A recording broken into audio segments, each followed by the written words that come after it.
Hello everyone, welcome back to Zur, where it's week 28, and he is over in front of the big doors by the speaker. Starting at the bottom, we have pulse rifle, scout rifle, and machine gun telemetries, level up those weapons faster. We have plasma drive and emerald coils for upgrading those rare blue quality sparrows, and we have 5 heavy ammo synthesis for 1 strange coin. Titans, you have the Mark 44 stand-asides. No. Nuh-uh. No. No, thank you. I'm good. Hunters, you have Mask of the Third Man. Stat roll is a little low at 100 intellect.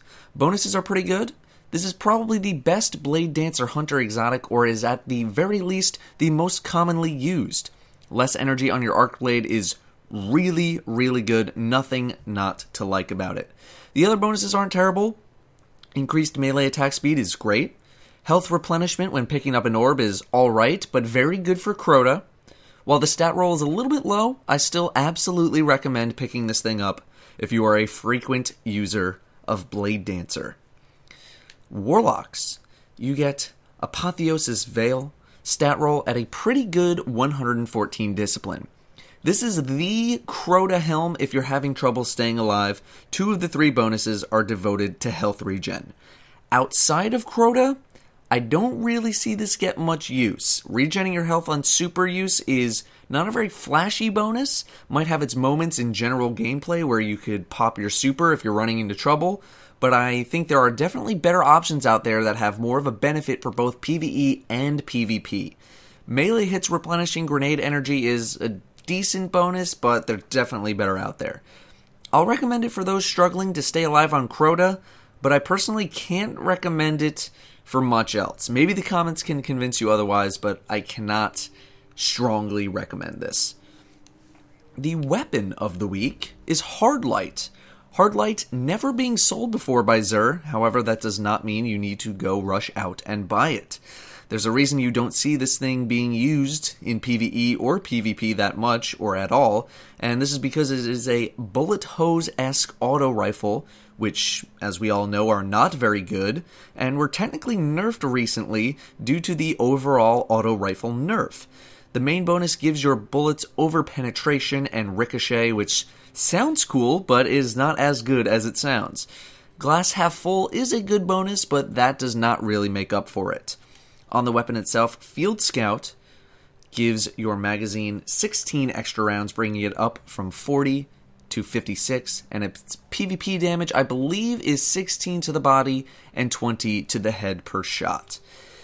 The only reason I will be buying one is because it is the last exotic weapon that I need to complete my collection, and I'm sure it's the same for a lot of you. However, I cannot recommend buying Hardlight right now in its current state. It's just not very strong.